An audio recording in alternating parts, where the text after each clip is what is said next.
right, friends, I am back and we are still talking about the drag force. So what we're going to do is we're going to look at 3 examples of finding the drag force, especially in our free response questions. I'm going to do 3 of them with you, and then I'm going to ask you to do 1 on your own and submit that today. All right, so for friends of you who have your green book, we're looking at 2013 MEC 2. Okay, so again, if at any point you would like to pause the video, do the work on your own and come back, that's perfectly fine. But I'd like you to at least stay with us on this first problem. That way I can give you an idea as to what's going on. All right, so this one says, a box of mass M is initially at rest, is acted upon by a constant applied force of magnitude Fa, as shown in the figure above. The friction between the box and the horizontal surface can be assumed to be negligible, but the box is subject to a drag force. In case you were wondering, the bells are still on, even when you are not here. A drag force of magnitude kV, where V is the speed of the box and K is a positive constant. So we're going to express all answers in terms of the given quantities and fundamental constants as appropriate. Here is our favorite thing to do, is that, guess what? No numbers. We're going to be expressing everything in terms of constants. All right, so it says the dot below represents the box. Draw and label the forces, again, not components, because they just want to see the forces that act on the box. But between you and me, there are no components here, so go ahead. Pause the video here and take a second and do all the forces. All right, hopefully you are back. So the forces that are acting on this are the force applied. The normal force is acting perpendicular to the surface, the drag force, which I'm calling FD, and we also have FG. Now, I'm not necessarily drawing these in any particular size. I should have made this one a little longer, okay? So this one says, write but do not solve a differential equation that could be used to determine the V of the box as a function of time. If you need to draw anything other than what you have shown in part A to assist your solution, use the space below, don't add anything else. This again, is all standard. Anytime you have a free body diagram, they're saying, hey, if you need to draw something else, go ahead. All right, so do you have any idea what a differential equation is?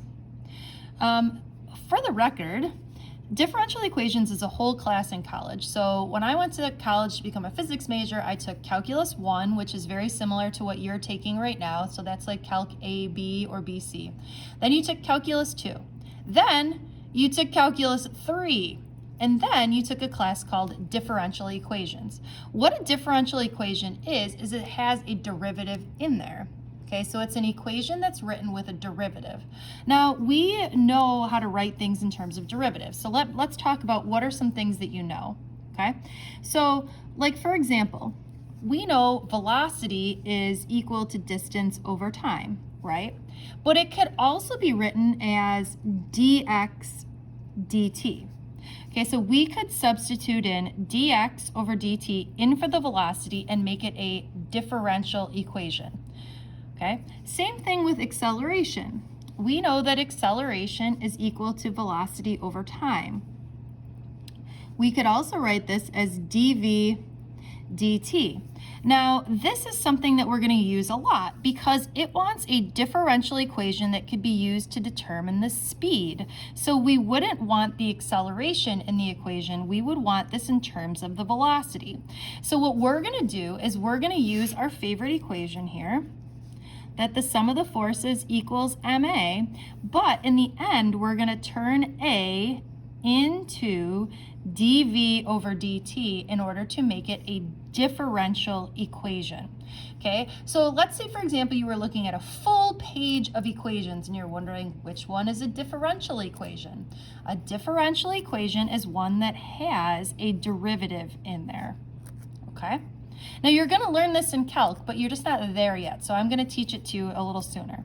So keep this all in the back of your mind for a second, and we're going to go right back up to here. So which direction do you want to do the sum of the forces in? There are some of you who are saying, let's do both, but I'm saying, let's be lazy. All right, so which direction could this be accelerating in? You're right, the x direction. So if we were to write out the sum of the forces in the x direction, what would we write out? Well, I would write out Fa minus FD equals MA, because just like friction, the drag force is always acting opposite the direction of motion, so it's always negative. Okay, I would also say that in this case, FD is equal to KV. All right, and then the physics teacher in me says, this is good. This is the sum of the forces equals MA, but it is not a differential equation yet. So what we're gonna do is we're gonna substitute in dV over dt for A.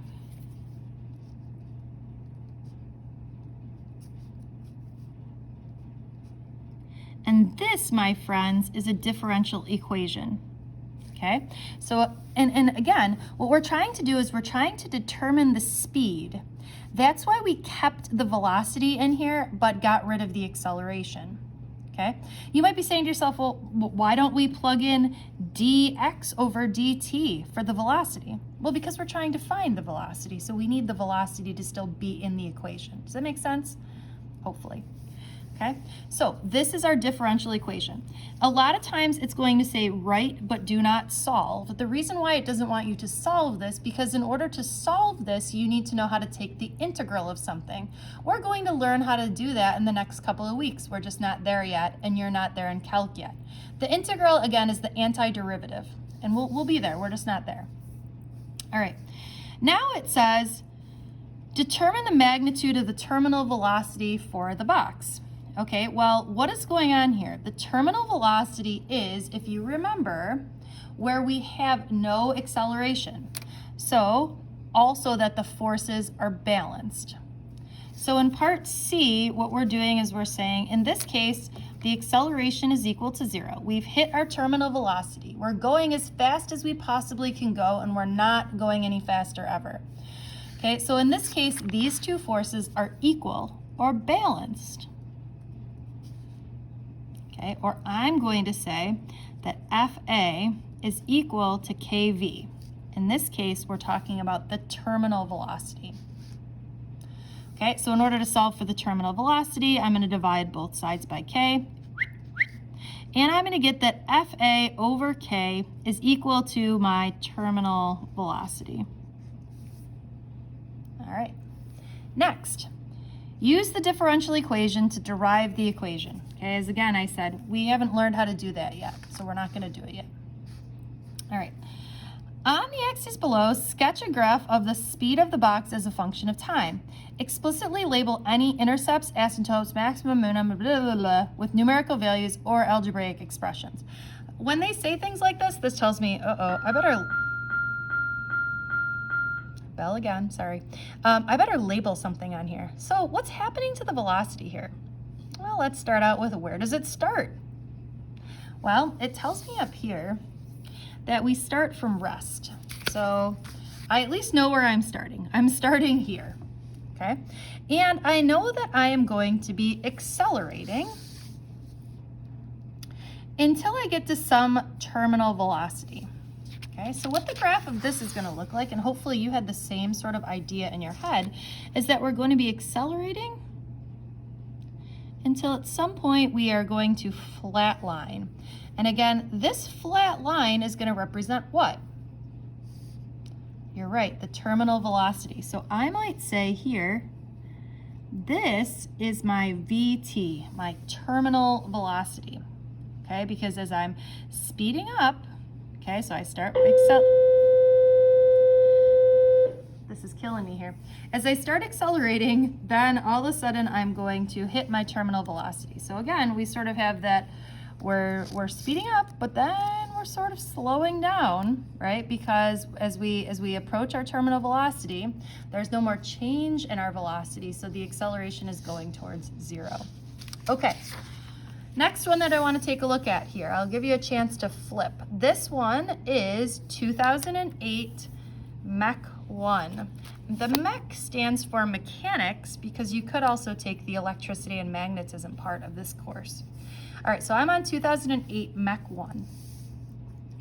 We've got a skier of mass M is skiing down a frictionless hill that makes an angle theta with the horizontal. As shown in the diagram, the skier starts from rest at time t equals 0 and is subject to a velocity-dependent drag force due to air resistance in the form of this, where v is the velocity of the skier and b is a positive constant. Okay, do you notice how they gave this to you in the negative form? This is a reminder that it's pointing in the opposite direction, okay? You don't have to make it double negative. We'll talk about that in a second. We're expressing all answers in terms of m, b, theta, and fundamental constants, our favorite. Okay, here we go. It says the dot below represents the skier. Draw a free body diagram indicating and labeling all forces that act on the skier. All right, so what do we got? Well, we know that the normal force acts perpendicular to the surface. We know that the force of gravity acts down. And we've got this drag force that's acting in this direction. Okay. Next, we're going to write a differential equation that can be used to solve for the velocity of the skier as a function of time. Okay, now again, remember, this differential equation, we're always going to start out with what? That the sum of the forces equals ma, and we're going to make it a differential equation by substituting a with dv over dt. Okay, so what forces are acting in the direction of the acceleration? Well, I'm hoping you're saying, hey, we got this force of gravity that's not acting that way, so we sort of need to take and break this into its components, right?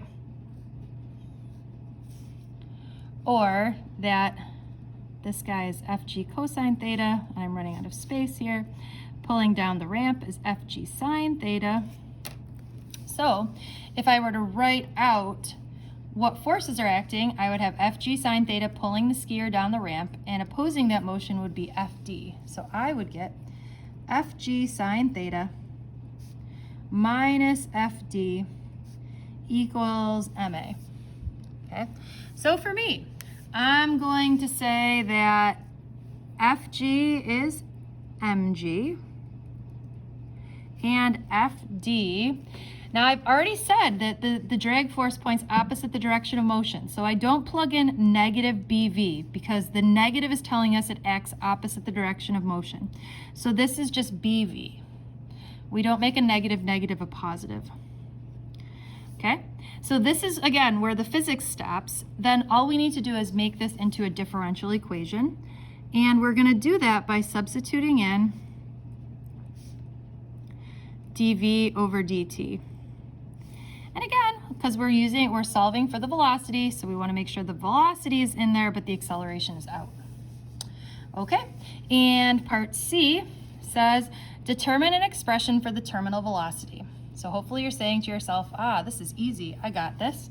The acceleration is 0, so that means the forces must be balanced, or that mg sine theta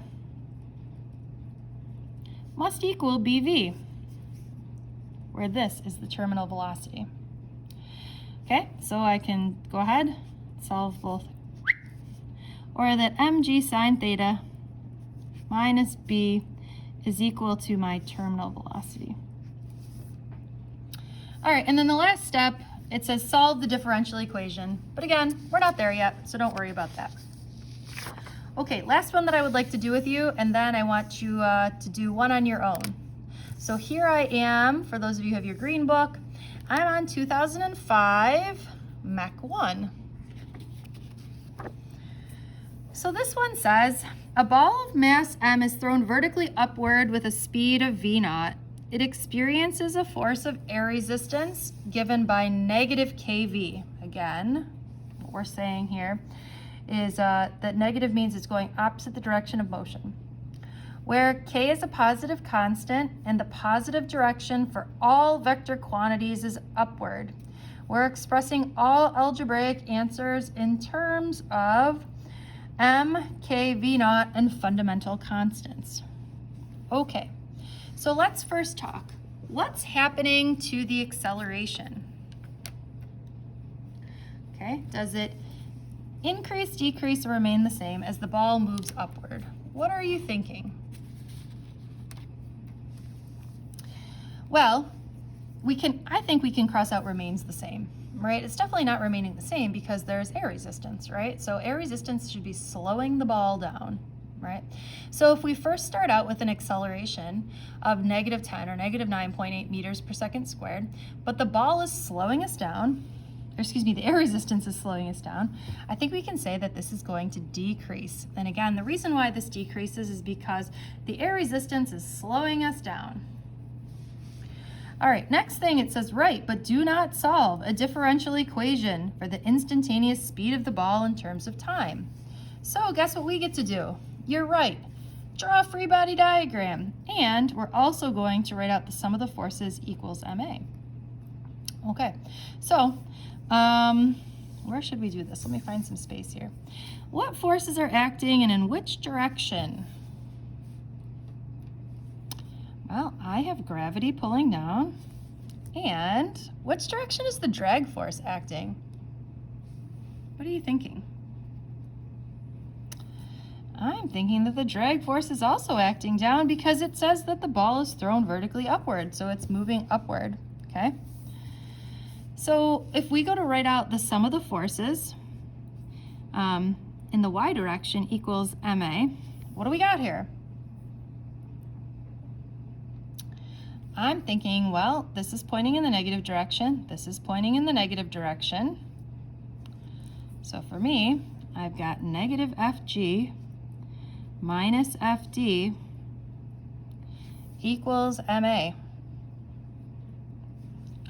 Or negative mg minus kv equals ma. Is this a differential equation? No, it's not yet.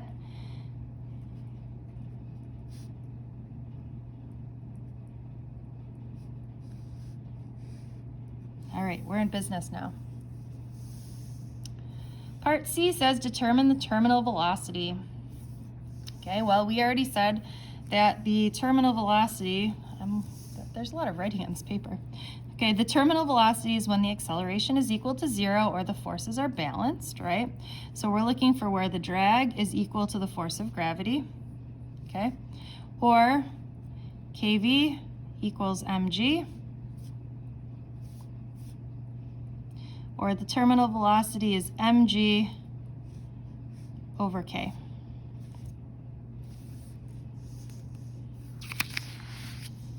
All right, part D says, does it take longer for the ball to rise to its maximum height or to fall from its maximum height, back from the height from which it was thrown? What do you think?